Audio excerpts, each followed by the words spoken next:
যে 17 তারিখ থেকে আমাদের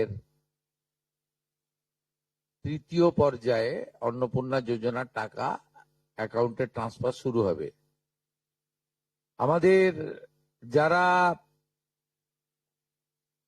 যোগ্য বিবেচিত হয়েছেন তাদের বয়স 25 থেকে 60 বছরের মধ্যে হতে হবে, আগেই বলা আছে। কেন্দ্রীয় বা রাজ্য সরকার, কোন বিধিবদ্ধ সংস্থা, সরকারি আন্ডারটেকিং, পঞ্চায়েত, পৌরসভা, সরকার, সরকারি সাহায্যপ্রাপ্ত শিক্ষা প্রতিষ্ঠান অর্থাৎ শিক্ষক, শিক্ষাকর্মী, স্থায়ী সরকারি চাকরিতে নিযুক্ত থাকেন বা পেনশনার্স আসবে না যেহেতু 60 ঊর্ধ্ব, এটা ইরেলিভেন্ট, এরা এই বেনিফিটের মধ্যে পড়ছেন না। তাছাড়া যারা আয়কর প্রদান করেন, অর্থাৎ এখন আয়করের ঊর্ধ্ব সীমা হচ্ছে 12 লক্ষ টাকা বছরে। 12 লক্ষ টাকা পেরিয়ে গেলে আয়কর দিতে হয়। যে পরিবার আয়কর দেন, অর্থাৎ যার বাৎসরিক আয় 12 লক্ষ টাকা, সেই পরিবার এই কর্মসূচি অন্তর্ভুক্ত হওয়ার সুযোগ পাবেন না।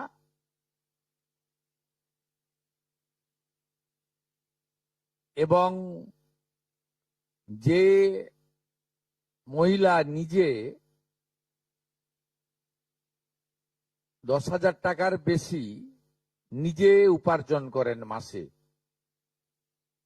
তাকেও এর বিবেচনার মধ্যে প্রাথমিকভাবে আনা হয়নি। কিন্তু এক্ষেত্রে যারা ক্যাজুয়াল, কন্ট্রাকচুয়াল, মানে বাড়ির পুরুষ মানুষরা, তাদের বাড়ির পরিবারের স্ত্রী বা অন্যরা বিবেচিত হবেন।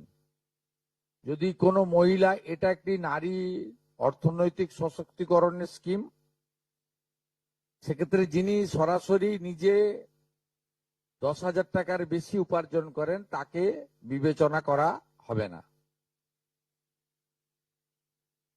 25 থেকে 60-এর মধ্যে যারা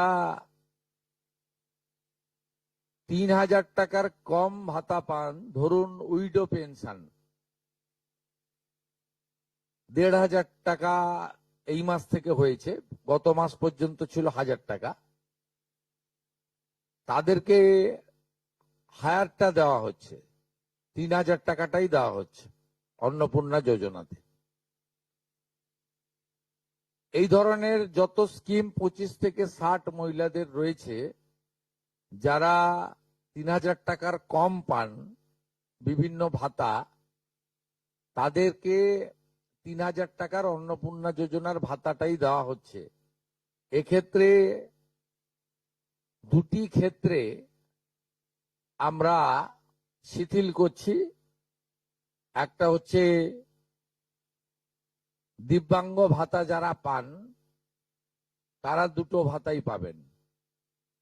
তারা দিব্যাঙ্গ ভাতা যেটা আগস্ট মাস থেকে 1,500 হয়ে যাবে সেটাও পাবেন, অন্নপূর্ণা যোজনা 3,000ও পাবেন, শুধুমাত্র ফিজিক্যালি চ্যালেঞ্জদের ক্ষেত্রে। আর পিএম কিষাণ সম্মান নিধির ক্ষেত্রে, এই দুটি ক্ষেত্রে আমরা এটাকে শিথিল রাখছি। এছাড়াও এর আগে যেটা অনেক মহিলার নাম বাদ চলে গেছিল, 3 কক্ষ বিশিষ্ট বাড়ি, এটা গ্রামের ক্ষেত্রে এক্সাম্পট করে দেওয়া হয়েছে। গ্রামের ক্ষেত্রে কোনো বাড়ির সংখ্যা রাখা হয়নি, শিথিল করে দেওয়া হয়েছে। অর্থাৎ গ্রামীণ এলাকার মহিলারা এবারে আরো বেশি সংখ্যায় সুযোগ পাবেন। তাদের ক্ষেত্রে, গ্রামীণ ক্ষেত্রে 3 কক্ষ বিশিষ্ট বাড়ি, যেটা জুলাই মাসে ওই ক্রাইটেরিয়াটা থাকার কারণে অনেকে বঞ্চিত হয়েছেন, এবারে আর বঞ্চিত তারা হচ্ছেন না। এবং শুধুমাত্র জমির পরিমাণের ক্ষেত্রেও যে 7টি কর্পোরেশন রয়েছে, সেখানে শুধুমাত্র 50 ডেসিমেলের বেশি জমির মালিকানা যারা কর্পোরেশন এলাকা, কলকাতা, হাওড়া কর্পোরেশন এলাকা 7টি, পৌর এলাকা এবং গ্রামীণ এলাকাতে ছাড় দেওয়া হয়েছে জমির পরিমাণের ক্ষেত্রে। এর ফলেও আরো অধিক সংখ্যক মহিলা, গ্রামীণ মহিলারা বিশেষ করে এবারে আপনার অর্থ পাওয়ার ক্ষেত্রে সুযোগ পাবেন। আমরা সরকারি অর্থ নারী সশক্তিকরণ, নারীর অর্থনৈতিক ক্ষমতা বৃদ্ধি এই লক্ষ্য রেখে প্রকৃত প্রাপকদেরকে আমরা দেব এবং প্রাথমিকভাবে সংখ্যাটা 17 তারিখে মাননীয় মন্ত্রী মালতী রায় মহোদয় আপনাদের জানিয়ে দেবেন। 17 তারিখ বিকেলে। আমি সংখ্যাটা বলছি না, কিন্তু যে কয়েক লক্ষ মহিলা তারা জুলাই মাসে অর্থ থেকে বঞ্চিত হয়েছিলেন, এই 3 কক্ষ বিশিষ্ট বাড়ি বা জমির পরিমাণ ইত্যাদির কারণে তাদের ম্যাক্সিমামটাই এবারে আমরা সংযুক্ত করে দিয়েছি। তাই আমি বিশ্বাস করি যে আগস্ট মাসে প্রদেয় অর্থে 100% না হলেও 99% প্রকৃত প্রাপকদের হাতে আমরা পৌঁছে দিতে পারবো। এবং এর সাথে সাথে অভিযোগ পোর্টালও চালু করে দেবেন। যে অভিযোগ পোর্টালেও আমাদের দপ্তরের গাইডলাইনের বাইরে গিয়ে কেউ যদি পেয়ে থাকে আপনারা তথ্য দিয়ে সাহায্য করবেন রাজ্য সরকারকে। আর এই গাইডলাইনের মধ্যে থাকা কোনো দিদি বা বোন যদি বঞ্চিত হন, তিনিও